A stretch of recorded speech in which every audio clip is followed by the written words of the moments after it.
ഞാൻ doctor Biniya, Bethsaida homeo clinic, Kaloor. ഇന്ന് നമ്മൾ ഡിസ്കസ് ചെയ്യുന്നത് പാരന്റിങ്ങിനെ കുറിച്ചാണ്. എല്ലാവരുടെയും ആഗ്രഹം ഏറ്റവും നന്നായി നമ്മുടെ മക്കൾ വളരണമെന്നാണ്.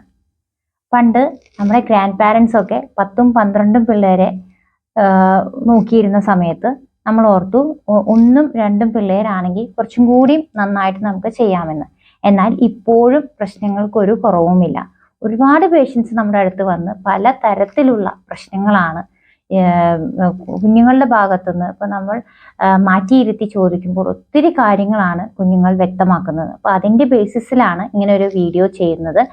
നമ്മുടെ പാരന്റിങ്ങിൽ വരുന്ന മിസ്റ്റേക്സ് നമുക്ക് എത്രമാത്രം തിരുത്താൻ കഴിയും എന്നത് അറിയാൻ വേണ്ടിയിട്ടാണ് ഇങ്ങനെ ചെയ്യുന്നത്.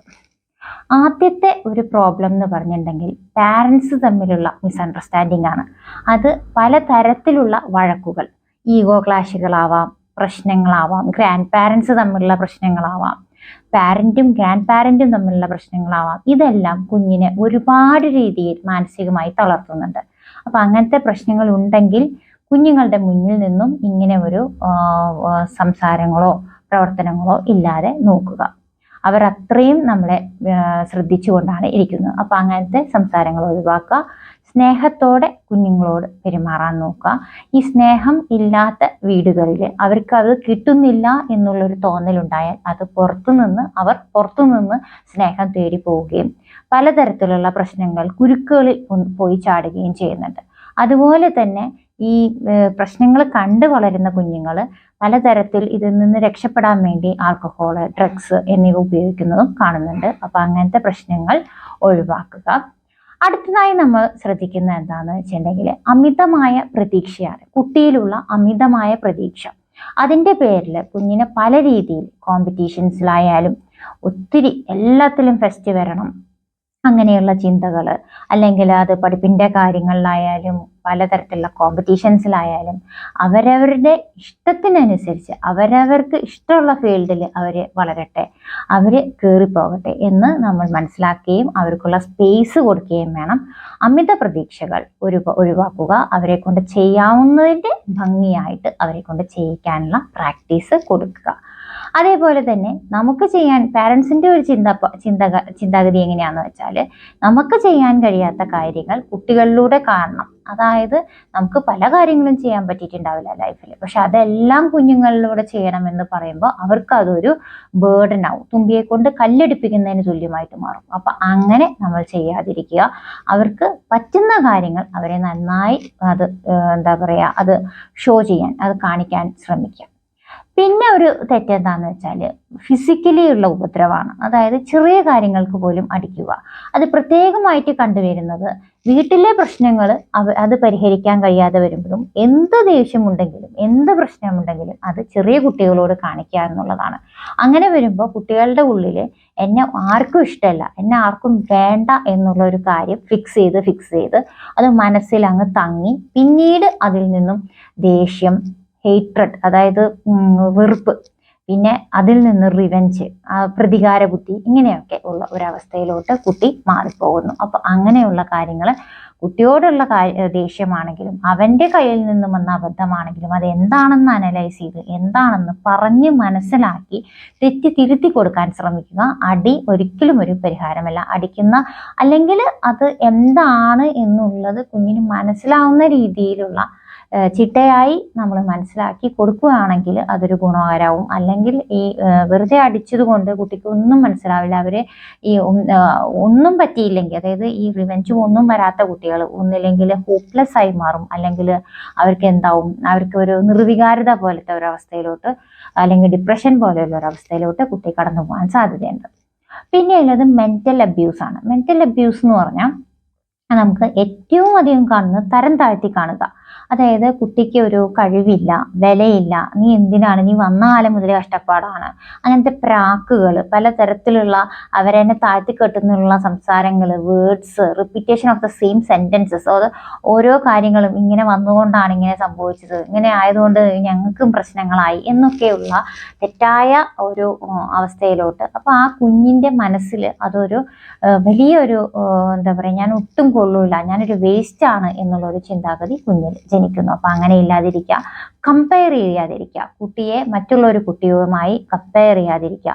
ഇന്നലത്തെ ഞാൻ ഇന്ന് ഇതിനേക്കാൾ നന്നായി, അതായത് ഇന്നലെയുള്ള അവസ്ഥയിൽ നിന്നും ബെറ്ററായി ഇന്ന്, അത്രമാത്രം ചിന്തിച്ചാൽ മതി. മറ്റുള്ള കുട്ടികളുമായി കമ്പയർ ചെയ്താൽ നമുക്ക് എവിടെയും എത്താൻ സാധിക്കില്ല. കോൺസ്റ്റന്റ് ആയിട്ടുള്ള ഹാർഡ് വർക്ക് കുഞ്ഞിൽ ഉണ്ടാക്കാൻ ശ്രമിക്കുക.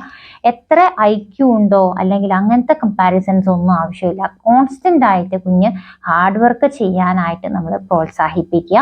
ഇന്നലത്തെ ഞാനല്ല ഇന്നത്തെ ഞാൻ, അതിലും ഒരു പടി ബെറ്ററായി എന്ന് കുഞ്ഞിനെ മനസ്സിലാക്കിക്കുക, അതാണ് വേണ്ടത്. അതേപോലെ തന്നെ പല ഇൻസ്ട്രക്ഷൻസ്, അപ്പനൊന്ന് പറയുന്നു, അമ്മ ഒന്ന് പറയുന്നു, ഗ്രാൻഡ് പാരൻസ് ഒന്ന് പറയുന്നു, പല ഇൻസ്ട്രക്ഷൻസ് കുട്ടിയിൽ കൺഫ്യൂഷനും തീരുമാനമെടുക്കാൻ പറ്റാത്ത ഒരു അവസ്ഥയും ഉണ്ടാക്കുന്നു. ഏതെങ്കിലും ഒരു കാര്യം പ്രത്യേകിച്ച് പറയുകയാണെങ്കിൽ ഒരാൾ എല്ലാവരും കൂടി ഡിസ്കസ് ചെയ്ത് ഒരു ആൻസറിലെത്തി, ആ ഒരു ആൻസർ അത് അമ്മയോ അച്ഛനോ അല്ലെങ്കിൽ അവിടുത്തെ മുതിർന്ന ഒരാളോ ആ കുട്ടിയെ പറഞ്ഞ് മനസ്സിലാക്കുക. പലതരത്തിലുള്ള ഇൻസ്ട്രക്ഷൻസ് കുട്ടിയിൽ കൺഫ്യൂഷൻ ഉണ്ടാക്കുന്നു, തീരുമാനമെടുക്കാൻ പറ്റാതെ വിഷമിക്കുകയും ചെയ്യുന്നു. ഇതാണ് പിന്നൊരു പ്രശ്നം, അതും ഒഴിവാക്കുക. പിന്നെ ഉള്ളത് ഞാൻ ആദ്യം പറഞ്ഞതുപോലെ തന്നെ കോമ്പറ്റീഷൻസ് ഒരു പരിധി വരെ കുട്ടിയെ വലിയ രീതിയിലുള്ള ബർഡനിലേക്കാണ് കൊണ്ടുപോകുന്നത്. അതുകൊണ്ട് ആവശ്യത്തിനുള്ള, അവന് ഇഷ്ടമുള്ള കാര്യങ്ങളിൽ, അവന് കഴിവുള്ള കാര്യങ്ങളിൽ മാത്രം കോമ്പീറ്റ് ചെയ്യാൻ ശ്രമിക്കുക. അത് മാത്രമല്ല, എന്ത് ചെറിയൊരു ഫെയിലിയർ പോലും സഹിക്കാൻ പറ്റാത്ത ഒരവസ്ഥയിലോട്ട് കുട്ടിയെ കൊണ്ടുപോകാതിരിക്കുക. ഫെയിലിയർ അവൻ ഫേസ് ചെയ്ത് പഠിക്കട്ടെ. ഓരോ വീഴ്ചകളും അവന് ഓരോ അധ്യായങ്ങളാണ്, അതിൽ നിന്നും അവൻ മനസ്സിലാക്കിക്കൊണ്ട് മുന്നേറാൻ അവന് സാധിക്കണം. അപ്പം വലിയ പ്രശ്നങ്ങൾ വരുമ്പോഴും അവന് ഫേസ് ചെയ്ത് കയറാനുള്ള ഒരു ശക്തി അവനുണ്ടാവും. അത് ശ്രദ്ധിക്കുക. പിന്നെയുള്ളത് നമുക്ക് പറയാനുള്ളത് ഫോൺ അഡിക്ഷൻ ആണ്. ഇപ്പോഴത്തെ ഏറ്റവും വലിയ പ്രശ്നം ഫോൺ അഡിക്ഷൻ എന്നുള്ളതാണ്. പക്ഷെ അതിന് നിങ്ങൾ ചെയ്യേണ്ടത്, നിങ്ങളൊരു ഫോൺ അഡിക്റ്റ് അല്ല എന്ന് ഉറപ്പുവരുത്തുക. ഓരോ പാരൻസും ആലോചിക്കുക, ഞാൻ വെറുതെ ഇരിക്കുമ്പോൾ എന്താണ് ചെയ്യുന്നത്? ഞാൻ വെറുതെ ഓഫീസിൽ നിന്ന് വന്നാലോ അല്ലെങ്കിൽ എൻ്റെ വർക്ക് കഴിഞ്ഞാലോ ഞാൻ ആദ്യം കാണുന്നത് ഫോണാണ്. ഇത് തന്നെയാണ് കുട്ടിയും കണ്ടുപിടിക്കുന്നത്. നമ്മൾ അവർക്ക് വേണ്ടി ഒരു റോൾ മോഡൽ ആവാൻ ശ്രമിക്കുക. നമ്മുടെ ഉപയോഗം കുറയ്ക്കുക. തനിയെ കുഞ്ഞും നമ്മൾ പറയുന്നത് കേൾക്കാൻ ശ്രമിക്കും. നമ്മൾ പറയുന്നത് പോലെ അവനും ഫോൺ ഒഴിവാക്കാൻ ശ്രമിക്കും. നമ്മൾ അവർക്ക് വേണ്ടി ആവശ്യങ്ങൾക്ക് മാത്രം ഫോൺ ഉപയോഗിക്കുക എന്നുള്ള ഒരവസ്ഥ പാരൻസ് ക്രിയേറ്റ് ചെയ്ത് കഴിഞ്ഞാൽ, അവരുടെ വീടുകളിൽ ക്രിയേറ്റ് ചെയ്ത് കഴിഞ്ഞാൽ, അതുപോലെ തന്നെ കുട്ടികൾ, ഇപ്പം നമ്മൾ കുഞ്ഞുങ്ങളെ എങ്ങനെയാണ് ഓരോ കാര്യങ്ങളും കഴിക്കാൻ പഠിപ്പിക്കുന്നു, ടേസ്റ്റുകളെ മനസ്സിലാക്കിയിരിക്കുന്നു, ഉറങ്ങാൻ പഠിപ്പിക്കുന്നു, ടൈമിന് എഴുന്നേക്കാൻ പഠിപ്പിക്കുന്നു. ഇതെല്ലാം ചെയ്യുന്നത് നമ്മളും ആ സമയത്ത് എഴുന്നേക്കുന്നത് കൊണ്ടും നമ്മൾ അങ്ങനെയെല്ലാം ചെയ്യുന്നതുകൊണ്ട് കുട്ടി അതുപോലെ ചെയ്യുന്നു. അതുപോലെ തന്നെ ഫോൺ അഡിക്ഷൻ ഇല്ല എന്ന് പാരൻസ് ഉറപ്പുവരുത്തിയാൽ കുട്ടികളിലും അത് നമുക്ക് ഇംപ്ലിമെൻറ്റ് ചെയ്യാൻ വളരെ ഈസിയാണ്. അതേപോലെ തന്നെ ഓരോ കാര്യങ്ങളും, ആൽക്കഹോൾ ആണെങ്കിലും സ്മോക്കിംഗ് ആണെങ്കിലും, നമ്മൾ പാരൻസ് ചെയ്യുന്നില്ല എന്ന് ഉറപ്പുണ്ടെങ്കിൽ കുട്ടികളും അതിൽ നിന്ന് വിട്ടു നിൽക്കും എന്ന് ഉറപ്പാണ്. എത്ര ഏതായാലും അവർ നമ്മളെ മനസ്സിലാക്കിക്കൊണ്ട് നമ്മൾ പറയുന്നത് കേൾക്കും. പിന്നെ നമ്മൾ കുട്ടികളോട് കൂട്ടുകാരായി പെരുമാറുക. ഒരിക്കലും നമ്മളൊരു പാരൻസിൻ്റെ ഒരു സെൽഫിഷ്നെസ്സും അതേപോലെ പാരൻസ് എന്നൊരു ഒരു ഒരു ഒരു അവരുടെ മുകളിലൊരു അധികാരം ഇല്ലാതിരിക്കുക. കാരണം അവർ നമ്മൾ പറയുന്നത് കേൾക്കാൻ തയ്യാറാണ്. ഒരു കൂട്ടുകാരായി അവരുടെ കൂടെ നിന്നാൽ നമ്മൾ പറയുന്ന കാര്യങ്ങളെല്ലാം അവർ കേൾക്കാനായിട്ട് റെഡിയാവും. അപ്പോൾ അതുപോലെ തന്നെ നമ്മൾ അവരുടെ കൂടെ എല്ലാ കാര്യങ്ങളും നമ്മളോട് തുറന്നു പറയാനുള്ള സമയം കണ്ടെത്തുക. അവരോട് കളിക്കാൻ, ഇപ്പോൾ ഓരോ പ്രായത്തിലും 7 വയസ്സുകാരൻ്റെ കൂടെ നമുക്ക് സംസാരിക്കാൻ ചിലപ്പോൾ അത്രയും ഇൻട്രസ്റ്റ് ഇല്ല, അവരുടെ കൂടെ കളിക്കുക. കുറച്ചു കൂടി മുതിർന്നു വരുന്ന സമയങ്ങളിൽ നമ്മൾ അവരോട് കൂടെ സംസാരിക്കുക, അവരുടെ കൂടെ സ്പെൻഡ് ചെയ്യുക. അപ്പോൾ അവർ നമ്മളോടും അതുപോലെ തന്നെ തിരിച്ചും ആ റെസ്പെക്റ്റ് നമുക്ക് തരും.